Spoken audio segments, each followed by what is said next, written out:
1000 চলো। ভাই মিয়া মজা করেন নাকি? আমি কি গেঞ্জি কিনতে আইছি নাকি পুরো শোরুম কিনতে আইছি? ভাই এটা ব্যান্ডের মাল, 1 নাম্বার, নতুন এসে ভালো, আপনার ভালো লাগতেছে। ওস্তাদ কোন ভালো লাগতেছে না? সত্যি বলতে নিজের দোকান ক ঠিক না, তো আপনারা সেই দেওয়া যেত পুরো শাকিব খানের মতো। ওই মিয়া ক ঠিক না, আবার কইলেন কেলি?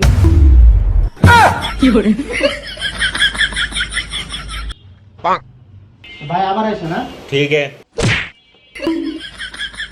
কিরে তুই এটা কি করলি? 300 টাকার জিনিস 1000 টাকা বেচা নিলি। ওস্তাদ এমনি না করলে দোকান চলবো না। আচ্ছা। সকাল থেকে বিক্রি হয় নাই, এখন আমি ভালো কাজ করছি না, আপনি ওরে বাদ দিয়ে দেন, এই কাস্টমার আনতে পারে না। হালাই গেঞ্জি ছিল কাস্টমার, ঠিক আছে। তাহলে আমার চাকরি থাকবো না। ভাই ভাই এদিকে আহেন, ভালো কালেকশন আছে। কি ভাই কি? তুই চুপ থাক, এটা আমি দেখবো। কি লাগবো? কিছু না। তুই কামটা করলি কি? দাঁড়া, পোলা পানি এখন নিয়ে দিচ্ছি, দাঁড়া।